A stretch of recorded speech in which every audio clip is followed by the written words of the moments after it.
The world believed Hwan Jae-Min was a man who saw everything, but his greatest mistake was believing Zora saw nothing. He had hired her because a blind assistant was the ultimate insurance policy, a witness who could hear the screams but never identify the face of the killer. For 2 years, he lived in a house of secrets, convinced that her clouded eyes were a veil of safety. But when the shadows of a coup finally reached for his throat, the woman who supposedly lived in total darkness moved with the lethal precision of a hawk. In the heartbeat it took for her to save his life, the mask of the helpless assistant shattered, leaving Jae-Min to realize that for 700 days, he wasn't the one guarding her, she was the one hunting him. Hwan Jae-Min moved through the world with a deadly calm, a stillness born from the absolute certainty that he was the apex predator of the Seoul underworld. As the head of the Hwan syndicate, his life was a sequence of cold calculations and iron-fisted control. He occupied a penthouse of glass and marble, a fortress designed to keep the world out, yet he had allowed one person into the eye of his storm, Zora. He had hired her 2 years ago, not out of pity, but out of paranoid necessity. Zora was a woman of soft movements and sightless eyes, or so he believed.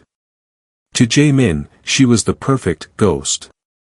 She could manage his schedule and pour his whiskey while he discussed the liquidation of rival clans just inches away, never able to testify against what she could not see.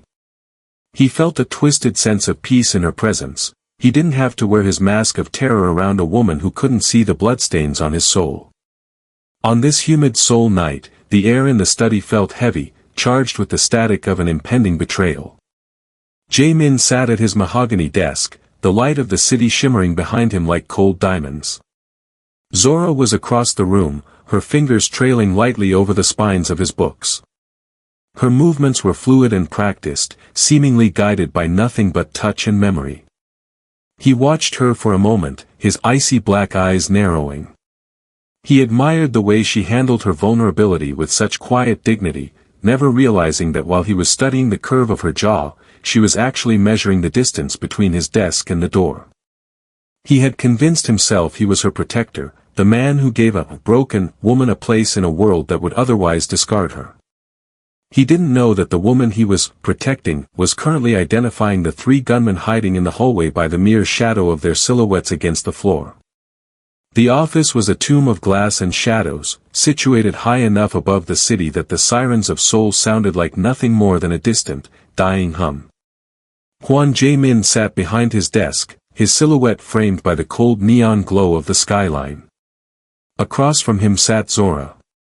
She was unnervingly still, her posture straight but not stiff, her hands folded in her lap like 2 resting birds.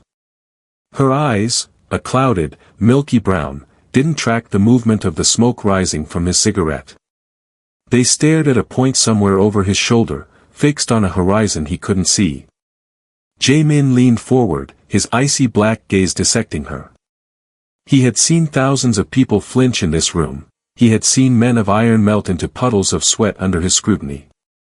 But Zora remained a statue of dark silk and quiet dignity. "You understand the nature of the work," Jae-Min said, his voice a low, dangerous vibration. "I don't need an assistant to file papers. I need a ghost. Someone who can exist in the room without being part of the conversation. Someone who can hear the secrets of this house and let them fall into the void." "I have lived in the void for a long time, Mr. Hwan," she replied. Her voice was steady, devoid of the tremor of fear he was so accustomed to. "I find it to be a very quiet place. I believe I can offer you the silence you require." Jae-Min didn't respond immediately. He reached into his desk drawer and pulled out a heavy, serrated hunting knife. The steel gleamed under the desk lamp. He watched her face for any sign of a micro-expression, a twitch of the eyelid, a change in her breathing, a tightening of the jaw. There was nothing. Without warning, he let the blade go. The heavy knife plummeted, the steel whistling through the air before the tip buried itself deep into the mahogany desk, barely an inch from Zora's knuckles. The vibration of the impact was so violent the water in the glass beside her rippled. Zora didn't move. She didn't gasp. She didn't even pull her hand back. She simply sat there, the clouded depths of her eyes remaining fixed on the empty air. "The blade is quite sharp, I assume," she said softly, her tone conversational. "The sound it made when it struck the wood, it's a heavy metal. High carbon steel." A slow, predatory smile spread across Jae-Min's face, a rare, terrifying sight. For the first time in years, he felt a sense of genuine fascination. She was perfect. In a world where every eye was a camera and every ear a microphone for his enemies, Zora was a blank slate. She was a witness who could never identify him, a presence that offered no judgment because she could see no sin. "You start tonight," he said, pulling the knife from the desk with a sharp thud. "Welcome to the House of Hwan, Zora. I hope you find the darkness here to your liking." The penthouse was a cathedral of cold marble and echoing silence, a place where Zora learned to move like a whisper. Within a week, she had memorized the distance from the kitchen to the mahogany desk, 42 paces, and the subtle change in the air's temperature as she passed the floor-to-ceiling windows.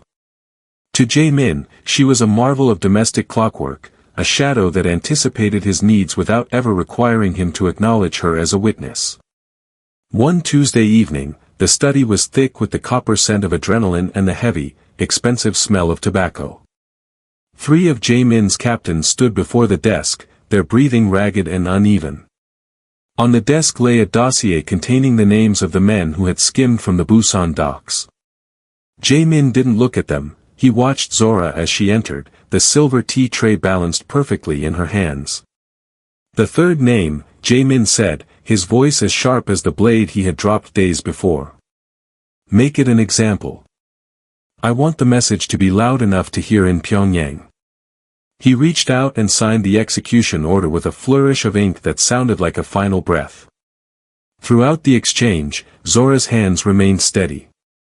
She placed the porcelain cup beside his hand, her clouded eyes staring at a point just above his head. She didn't flinch at the word execution, she didn't pause when one of the captains let out a shaky, desperate exhale. She simply adjusted a spoon and stepped back into the shadows. When the men filed out, leaving the room vibrating with the weight of impending death, Jae-Min slumped back in his chair. He looked at Zora, who stood by the bookshelf, her fingers lightly brushing the leather spines. To him, she was a vault. Because she couldn't see the coldness in his eyes or the way his hands occasionally shook after a long day of playing God, he felt the unnatural urge to fill the silence with the truth. "They think I enjoy the blood, Zora," he murmured, the admission slipping out like a secret. "They think that deadly calm is a lack of feeling. But it's the opposite. It's the sound of holding 1,000 screams in your throat at once." He watched her, mesmerized by her stillness.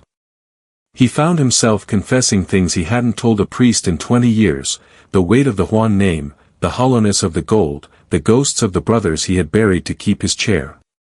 He treated her like a diary, spilling his darkest thoughts into the room, convinced that because she couldn't see the monster, she couldn't judge the man. Zora listened, her expression a mask of serene neutrality. Behind the clouded veil of her eyes, she was recording every tremor in his voice, every name he dropped, and every crack in his armor. He believed he was talking to a ghost. He didn't realize he was talking to a judge. The storm outside the penthouse windows was a symphony of chaos, but inside the study, the air was heavy and stagnant. Jae-Min sat in his high-backed chair, his breathing shallow. He had returned an hour ago, his suit jacket ruined and his white shirt stained a jagged crimson. A turf war in the rain had left him with a deep graze along his forearm, a reminder that even a king can bleed. Usually, he would have called the clan's private doctor, but tonight, the thought of another man's clinical eyes on his weakness felt intolerable. He sat in the dark until he heard the soft, familiar click of Zora's heels on the marble. She didn't ask if he was hurt, the scent of iron in the room was answer enough. "You're bleeding, Mr. Hwan," she said softly, her voice a cool balm in the stifling room. She approached with a basin of warm water and a medical kit, her movements guided by the rhythmic sound of his labored breath. For the first time, Jae-Min didn't pull away. He watched her as she knelt beside his chair. The light from the desk lamp caught the rich, deep tone of her skin and the focused curve of her lips. She began to work, her fingers sure and delicate as she cut away the blood-stiffened fabric of his sleeve. The scent of her soap, bergamot and something earthy, like rain-soaked wood, filled the small space between them, drowning out the metallic tang of the wound. As she pressed a warm cloth to his skin, Jae-Min hissed, his muscles coiling under her touch. "Stay still," Zora murmured, her hand moving to his bicep to steady him. The contact was electric. It had been years since anyone had touched him without a motive of fear or duty. In the dim light, with her eyes clouded and unfocused, he felt a strange, terrifying sense of exposure. He looked down at her, seeing the way the stray curls of her hair caught the light.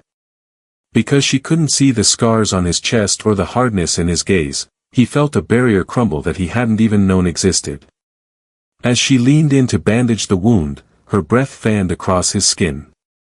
Jae-Min's heart, usually a cold and rhythmic engine, stuttered. He found himself wanting to reach out, to tuck a loose lock of hair behind her ear, to find out if she was as warm as she felt. A new, jagged instinct rose in him, not the urge to kill, but a fierce, possessive need to ensure that the world outside never touched her. "Why aren't you afraid of me, Zora?" he asked, his voice a low rasp. "I cannot see the monster you show the world," she whispered, her fingers lingering on the finished bandage. "I only feel the man who is shaking." Jae-Min froze. He wasn't shaking, but he knew what she meant. For the first time, the predator felt the weight of the prey. He realized then that Zora wasn't just a ghost in his house, she was the only thing in it that made him feel alive. And in the underworld, feeling alive was the most dangerous thing a man could do. The atmosphere in the penthouse changed the moment Kang Hyun-soo stepped inside. Unlike Jae-Min, who had grown to treat the silence as a sanctuary, the underboss lived in a world of constant, vibrating suspicion. He watched Zora move through the living area, his eyes narrowed into slits of cold judgment. To him, anything that seemed perfect was a lie waiting to be unmasked, and Zora was far too perfect. "She's a liability, Jae-Min," Hyun-soo said, his voice cutting through the quiet as he leaned against the obsidian kitchen island. He watched Zora set a tray of refreshments down with practiced ease. "A woman who sees nothing still hears everything. And a woman who hears everything is a target for anyone with enough wire to squeeze it out of her." Jae-Min didn't look up from his tablet.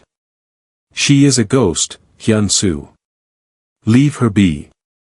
But Hyun-soo wasn't a man who left things be. He waited until Jae-Min was called away to a secure line in the study, leaving him alone in the lounge with Zora. With a calculated, silent movement, Hyun-soo pulled a single sheet of paper from his inner pocket, a detailed blueprint of the upcoming shipment route through Incheon, stamped with the syndicate's highest security seal. He placed it squarely on the low glass table, right where Zora would have to pass to retrieve his empty cup. He sat back, his hand hovering near his jacket, watching her intently. He wanted to see if her pupils would contract. He wanted to see if her stride would falter, even for a millisecond, as she processed the incriminating data laid bare before her. Zora approached. She could feel Hyun-soo's gaze like a physical heat on her skin. In the periphery of her vision, the bold, black ink of the shipment dates screamed for her attention. It was the exact evidence she needed for her mission, a roadmap to the Hwan Syndicate's heart. But she felt the underboss's predatory stillness, she knew this was the precipice. As she reached for the cup, her hand miscalculated. Her fingers brushed the edge of the fine bone china, and with a soft, startled gasp, she sent the half-full cup of dark coffee cascading across the table. The hot liquid flooded the glass surface, drenching the blueprint until the ink ran into illegible gray streaks. "Oh. I am so sorry," she breathed, her voice thick with a convincing, panicked embarrassment. She immediately began dabbing at the mess with a linen napkin, her movements clumsy and wide, carefully avoiding the document while appearing to try and save it. "Mr. Kong, I'm so sorry. I didn't mean to." Hyun-soo lunged forward, snatching the ruined, dripping paper from the table. He stared at her, his jaw tight, searching for a spark of triumph in her clouded eyes. But there was only the flustered, apologetic face of a woman trapped in a darkness she couldn't escape. Careless, Hyun-soo hissed, crumpling the soggy evidence in his fist. He turned and stormed out, his doubt momentarily stymied but not silenced. Zora stood in the silence, her heart hammering against her ribs. She had saved her cover, but she had lost the data. As she wiped the last of the coffee from the glass, she realized the game was no longer just about information. It was about survival. The Grand Hyatt Ballroom was a cathedral of gold leaf and predatory ambition, filled with the scent of lilies and the sharp, metallic undertone of expensive gin. Jae-min stood at the top of the marble staircase, his hand resting firmly on Zora's waist. He looked every bit the legitimate titan of industry, his black tuxedo shielding the monster beneath. Beside him, Zora was a masterpiece of tragic beauty in a gown of shimmering obsidian, her clouded eyes fixed on the middle distance. To the elite of Seoul, she was his greatest accessory, a symbol of a man so powerful he could care for a broken thing without fear. "Stay close," Jae-min murmured, his breath ghosting over her ear. "The wolves here have smiles, but they bite harder than the ones on the street." He moved her through the crowd with the practiced grace of a man showing off a prized statue. As he stopped to exchange hollow pleasantries with a government minister, Jae-min's focus shifted to the high-stakes politics of the room. He didn't notice the way Zora's chin tilted almost imperceptibly. Behind the veil of her blindness, Zora's world was exploding in high definition. She didn't see the glitter, she saw the threats. Near the champagne fountain, two men stood with the unnatural rigidity of undercover police. Their eyes were too disciplined, their earpieces poorly concealed by the collars of their rented suits. They were a tactical unit, likely waiting for a signal she hadn't yet identified. But then, her gaze sharpened on a shadow by the balcony. A man in a waiter's uniform moved with a rhythmic, heavy stride that didn't match the tray he carried. As he adjusted his glove, the fabric pulled tight over his knuckles, revealing the tattooed sigil of the Japanese syndicate, a rival hitman. Panic flared in her chest, cold and sudden. Her mission was to dismantle Jae-min's empire from the inside, to bring him to justice on her terms. If the police moved now, it would be a bloodbath. If the hitman struck, her leverage would die with Jae-min. The outside world was encroaching on her chessboard, threatening to turn a calculated takedown into a chaotic slaughter. Jae-min tightened his grip on her waist, sensing her sudden tension. "Zora. What is it?" "The air," she whispered, her voice a fragile mask of her inner turmoil. "It's too heavy. I think a storm is coming, Mr. Hwan." Jae-min looked at her, his eyes softening with a rare, misplaced tenderness. He thought she was overwhelmed by the noise. He didn't realize that the woman in his arms was currently calculating the windage for a sniper's shot and the exit routes for a police raid. For the first time, Zora realized she wasn't just a spy in his house, she had become the only person standing between the man she was supposed to destroy and the wolves that wanted to eat them both. The private dining room was a claustrophobic box of dark oak and whispered threats. Jae-min sat across from Chairman Park, a man whose smile held the same warmth as a surgical blade. The air was thick with the smell of scorched wagyu and the underlying tension of a peace treaty that neither man intended to keep. Zora stood behind Jae-min, her hands clasped, her face a mask of sightless serenity. In the dim, amber light, she wasn't a person to them, she was furniture. Chairman Park leaned forward, his rings catching the light as he signaled for the final toast. "To a future without friction, Jae-min, may our borders stay quiet." A waiter moved with ghost-like efficiency, pouring a vintage Cabernet into 2 crystal glasses. Zora's eyes were fixed on the middle distance, but her peripheral vision was locked on the waiter's hand. As he tilted the bottle, she saw it, a tiny, translucent droplet clinging to the rim of the sleeve, sliding down into Jae-min's glass with a silent, oily shimmer. It was a neurotoxin, colorless and odorless, designed to stop a heart in 30 minutes.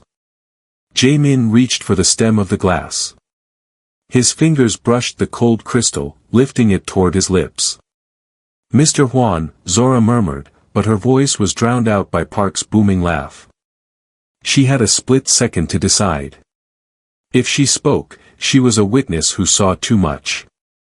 If she did nothing, the man she was sent to dismantle would die at the hands of a lesser monster. As the glass touched Jae-Min's lower lip, Zora pivoted. She didn't just move, she committed. Her foot caught on the edge of the heavy Persian rug, and she lurched forward with a sharp, undignified gasp. Her shoulder collided with Jae-Min's arm. The crystal glass flew from his hand, shattering against the edge of the table in a violent spray of red wine and jagged shards. The dark liquid splattered across Jae-Min's white shirt like a fresh wound. Silence gripped the room. Jae-Min stood abruptly, his chair screeching against the floor. His face was a mask of deadly calm, but the irritation in his eyes flickered like a warning light.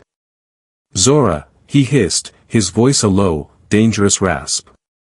I am so sorry," she breathed, her voice trembling as she dropped to her knees, her hands blindly searching the floor, carefully avoiding the glass she could clearly see.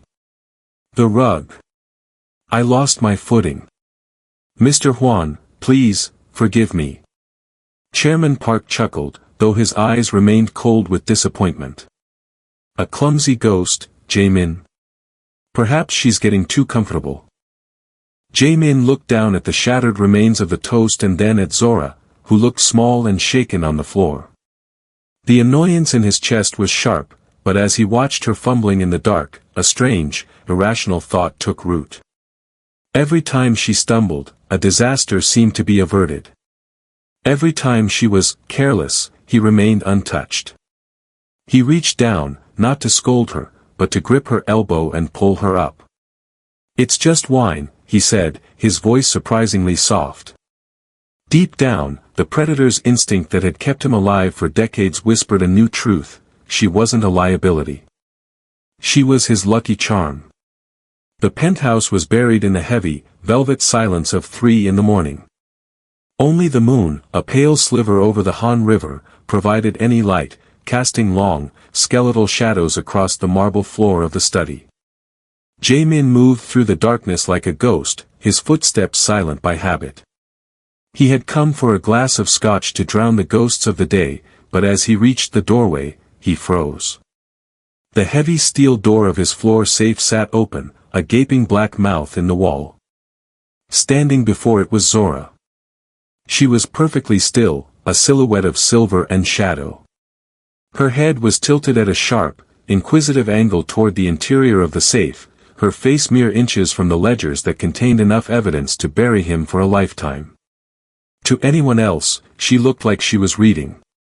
To Jae-Min, it looked like a betrayal. The deadly calm evaporated, replaced by a cold, white-hot fury. He didn't draw his weapon, he didn't need to.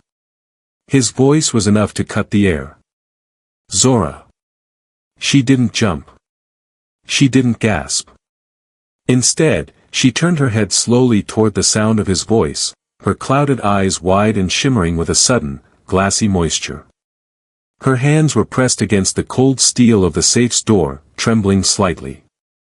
"Mr. Hwan," her voice was a fragile thread, barely audible over the hum of the air conditioning. "Is that you? Please." I heard a click. A mechanical sound. I thought someone was in here. Jae-Min stepped into the light, his eyes narrowed into lethal slits. "The safe is open, Zora. And you are standing right in front of it."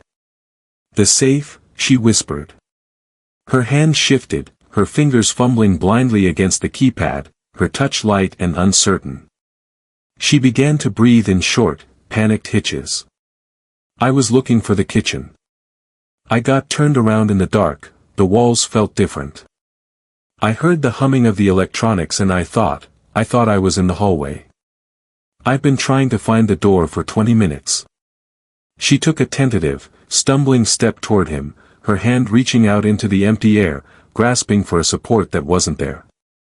A single tear escaped the corner of her eye, tracking a path down her cheek. "I'm lost, Jae-Min. I can't find the way back." Jae-Min looked from her shaking hands to the open safe, and then back to her face. He had spent his life detecting lies, sniffing out the subtle scent of deceit like a bloodhound.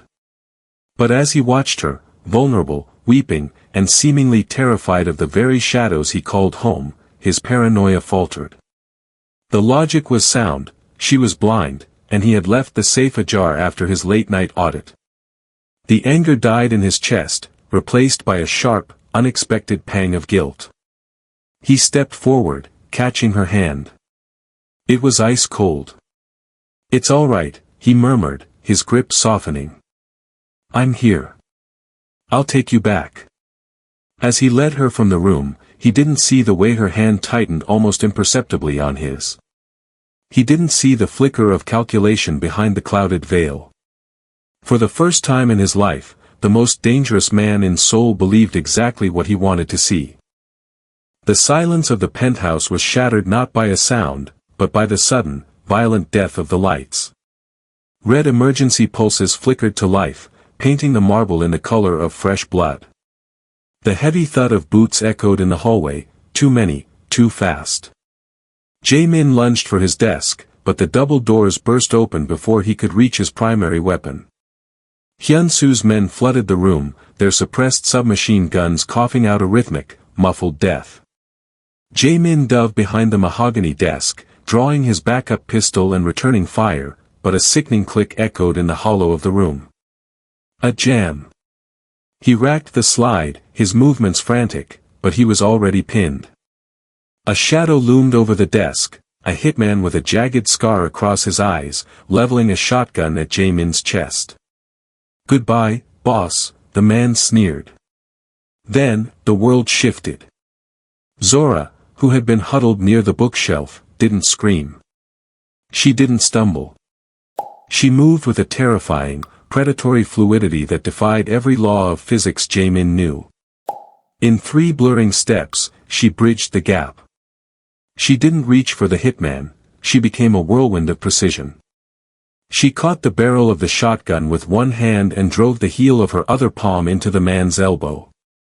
The sound of bone snapping was as sharp as a gunshot. Before the hitman could howl, Zora stripped the weapon from his shattered grip, spun it mid-air, and fired. The blast caught the second assassin coming through the door. She dropped to one knee, her movements cold and calculated, and cleared the room with the rhythmic, military efficiency of an elite operative. Each shot was a masterpiece of economy. Each movement was a testament to a woman who had never lived a day in the dark. The room fell into a ringing, hollow silence, thick with the smell of cordite and copper. Zora stood among the bodies, the shotgun resting easily in her grip, her posture balanced and lethal. Jae-Min remained on the floor, his breath hitching in his chest. He looked up, expecting to see the clouded, drifting eyes of his ghost. Instead, he found himself staring into a pair of sharp, piercing brown eyes that were fixed directly on his. There was no fog. There was no milky veil. There was only a fierce, terrifying clarity. She didn't look away. She didn't blink. She watched him with the intensity of a sniper who had finally found her mark. In that frozen moment, the 2 years of soft touches and whispered secrets evaporated. Jae-Min realized he wasn't looking at a helpless girl he had saved, he was looking at the only person in the world who truly saw him. "You can see," he rasped, his voice a broken ghost of his former authority. Zora lowered the weapon slightly, her gaze never wavering from his. "I've seen everything, Jae-Min. Every single thing." The ringing in Jae-Min's ears faded, replaced by a silence so heavy it felt like the room was losing oxygen. The emergency lights bathed the carnage in a rhythmic, pulsing crimson, casting Zora's shadow long and jagged across the floor. Jae-Min stood slowly, his movements stiff. The jammed pistol was gone, in its place was the sleek, black weight of the magnum he had recovered from his desk. He didn't hesitate. He leveled the barrel at the center of Zora's chest, right over the heart he had once felt beating against his own. Don't move, he commanded. His voice was no longer the soft rasp he used for his diary. It was the voice of the Hwan Syndicate, cold, hollow, and final. Zora didn't flinch. She stood among the fallen assassins, the shotgun hanging loosely at her side, her eyes, those sharp, terrifyingly clear eyes, locked onto his. The milky veil was gone, a deception stripped away by the necessity of violence. How long? Jae-Min asked. The words felt like shards of glass in his throat. 700 days. 3,000 hours. How long have you been mocking me in my own home? I never mocked you, Jae-Min, she said, her voice steady despite the weapon pointed at her heart. I just watched you. I watched you sign the orders that destroyed families. I watched you wash the blood off your hands and then come to me for comfort. I didn't have to mock you. Your life does that well enough on its own. The barrel of the gun didn't waver, but Jae-Min felt a tremor deep in his bones. Who sent you? Was it the NIS? The Japanese? No one sent me, she whispered, stepping toward him. He tightened his grip, but she didn't stop until the muzzle of his gun was pressed firmly against her sternum. My father was the accountant for the Busan docks. 10 years ago, you didn't just make an example of him. You erased him. You left a mother and a daughter to starve in the shadow of your empire. I didn't come here to kill you, Jae-Min. I came to see if the man who broke my world was even human. Jae-Min stared at her, the realization hitting him harder than any bullet. For 2 years, he had confessed his sins to her, thinking he was speaking into a void. He had bared his soul to the one person who had been counting every sin, documenting every crime, and waiting for the moment the monster showed his neck. She wasn't his lucky charm. She wasn't his sanctuary. She was his judge. He looked into her eyes and saw no fear, only a profound, weary sadness. He had spent his life fearing the man who would take his throne, never realizing that the real threat was the woman who had been watching him sleep, waiting to see if he was worth saving. Kill me then, Zora said, her voice a soft, final challenge. Complete the story. Or realize that the only person who truly knows you is the one you're about to destroy. Jae-Min's finger tensed on the trigger. That deadly calm was gone. For the first time in his life, the king of Seoul was truly, utterly powerless. The elevators were dead, and the stairwell was a vertical tomb of echoing concrete. Outside, the city of Seoul, which Jae-Min had once claimed to rule, had turned into a sprawling trap. Hyunsu's sirens and black sedans were already closing the net around the block. For the first time, Jae-Min wasn't the hunter, he was the prey, stripped of his guards, his calms, and his pride. This way, Zora commanded, her voice cutting through his spiraling thoughts. She didn't head for the main garage. Instead, she led him toward the service laundry chute on the 4th floor. Jae-Min followed her, his mind reeling. The woman he had spent years guiding by the elbow was now moving with a predatory swiftness that left him winded. She navigated the narrow, lightless service corridors with a familiarity that chilled him. Every turn she took was calculated to avoid the thermal cameras and the biometric locks he had installed to keep his enemies out. How do you know the bypass codes? He rasped, his breath hitching as they slipped through a maintenance hatch into a rain-slicked alleyway. I didn't just listen to your secrets, Jae-Min. I watched you type them for 700 days, she replied without looking back. She pulled a set of keys from a magnetic box hidden behind a dumpster and signaled toward a nondescript, dented delivery van. As she took the driver's seat, Jae-Min sat in the passenger side, the gun still heavy in his waistband. He watched her hands, those hands that had once folded his laundry with such blind hesitation, now expertly hot-wiring a secondary ignition bypass. He felt a jagged, contradictory knot in his chest. He should have hated her. Every instinct he possessed screamed that she was a traitor, a viper he had warmed in his own bed. Yet, as she checked the side mirrors and pulled the van into the chaos of the midnight traffic with ice water veins, he felt an undeniable, treacherous surge of respect. She wasn't a victim. She was a professional. "You're taking the western bypass," Jae-Min noted, his tactical mind finally re-engaging. "Hyun-soo will have a checkpoint at the bridge." "The bridge is for people who want to be caught," Zora said, her eyes fixed on the road, sharp and unblinking in the glare of oncoming headlights. "We're taking the drainage tunnels under the Gimpo terminal.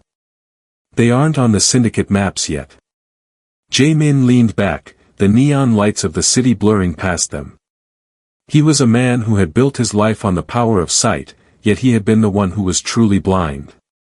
He looked at Zora's profile, resolved, lethal, and brilliant, and realized the sting of her betrayal was being eclipsed by a terrifying new thought: he didn't just want her to save his life. He wanted to see how much further she could lead him into the dark. The return to Seoul was not a retreat, it was a reckoning. The city glowed like a bed of dying embers under a low, bruised sky as the delivery van slipped past the perimeter of the Hwan Syndicate's secondary headquarters. Inside the cramped cabin, the air was thick with the scent of gun oil and the heavy, unspoken weight of their shared history. Jae-Min checked the action on his rifle, his movements precise, while Zora stared at a grid of security feeds she had hacked onto a handheld tablet. "Hyun-soo has consolidated his men in the vault room," she whispered, her eyes tracking the heat signatures on the screen. "He's predictable. He thinks in straight lines and heavy fire. He's expecting you to come through the front with an army you no longer have." "Then we give him the ghost instead," Jae-Min replied. The assault was a masterclass in whispered violence. They moved through the ventilation shafts and service corridors like a single, four-legged predator. Zora was the brain, her strategic vision identifying the weak points in the building's structural integrity and the gaps in the guard rotations. Jae-Min was the muscle, a whirlwind of deadly calm, that neutralized every threat she pointed out before they could even raise a radio to their lips. When they finally breached the inner sanctum, the scorched earth began. Jae-Min moved with a terrifying, primal ferocity, his bullets finding every traitor who had turned his back on the Hwan name. Beside him, Zora provided the tactical cover, her movements a blur of obsidian silk and lethal accuracy. They weren't just fighting, they were dancing on the grave of the empire they had both, in their own ways, come to loathe. Hyun-soo stood trembling behind a barricade of stolen ledgers, his face pale as he watched his coup disintegrate in a matter of minutes. He looked at Jae-Min, then at the woman he had tried to expose as a fraud. "You're a fool, Jae-Min," he spat, blood leaking from a shallow graze on his temple. "You've destroyed everything for a woman who was sent to ruin you." Jae-Min stepped over a fallen guard, his gaze never leaving Zora's. He looked at the wreckage of his life, the blood-spattered marble, the burning documents, the hollow throne. He realized then that the empire wasn't a kingdom, it was a cage. He had spent his life surrounded by people who couldn't see him, all so he could feel safe in the dark. "The empire was already ruined," Jae-Min said, his voice echoing in the wreckage. He lowered his gun and looked at Zora, really looking at her, without the veil of her blindness or the mask of his power. "I don't want a world where I have to hide from the only person who actually knows my name." He didn't fire the final shot. He simply turned his back on the throne, offering his hand to the woman who had seen his every sin and chose to stay in the line of fire. The glass walls of the new headquarters did not overlook a city of secrets, but a world of transparency. Perched high above the shimmering glass of a revitalized Seoul, the office was flooded with natural light, a stark, intentional contrast to the windowless tombs of Jae-Min's past. The air no longer smelled of copper and old tobacco, it smelled of fresh rain and the faint, familiar scent of bergamot. Hwan Jae-Min stood by the window, his reflection stripped of the deadly calm that had once been his only armor. He looked older, the lines around his eyes earned through the difficult work of redemption rather than the easy path of violence. The Hwan Syndicate was a ghost of history, its blood-soaked ledgers burned and replaced by the legitimate contracts of a global security firm dedicated to protection rather than predation. The door opened behind him, and he didn't need to turn to know who it was. The footsteps were firm, rhythmic, and devoid of the hesitant artifice she had once worn like a shroud. Zora walked to the center of the room, a tablet in her hand and a sharp, uncompromising light in her eyes. She was no longer the shadow in the corner or the ghost in the hall. She was his equal, the chief of strategy, and the only person who held the keys to his conscience. "The Mediterranean contracts are finalized," she said, her voice still like silk but infused with a new, steel-edged authority. "We're moving the assets into the humanitarian sectors by Monday." Jae-Min turned, watching her as she moved toward the desk they now shared. He remembered the night he had tested her with a knife, and the night he had held a gun to her heart. He thought of the 2 years he had spent talking to a woman he believed was blind, spilling his darkness into her lap like a confession to a silent god. "You're staring again," Zora remarked, a small, knowing smile tugging at the corner of her lips as she looked up from her screen. Her eyes met his with a clarity that still, after all these years, took his breath away. "I'm just realizing how much I missed when I thought I was the only one watching," he replied softly. He walked over and placed his hand over hers. For the longest time, he had believed he needed a witness who couldn't see his crimes, someone to offer him the comfort of ignorance. He realized now that ignorance was just another form of solitude. He didn't need someone to be blind to his sins, he needed someone who could look at the monster, recognize the man beneath, and demand better of him. Zora had been his judge, but in doing so, she had become his vision. She had led him out of the marble fortress and into the light, teaching him that power wasn't found in the ability to kill, but in the courage to be seen. As they looked out over the city together, Jae-Min finally understood. He was no longer a king in the dark. He was a man standing in the sun, and for the first time in his life, he liked what he saw in the mirror.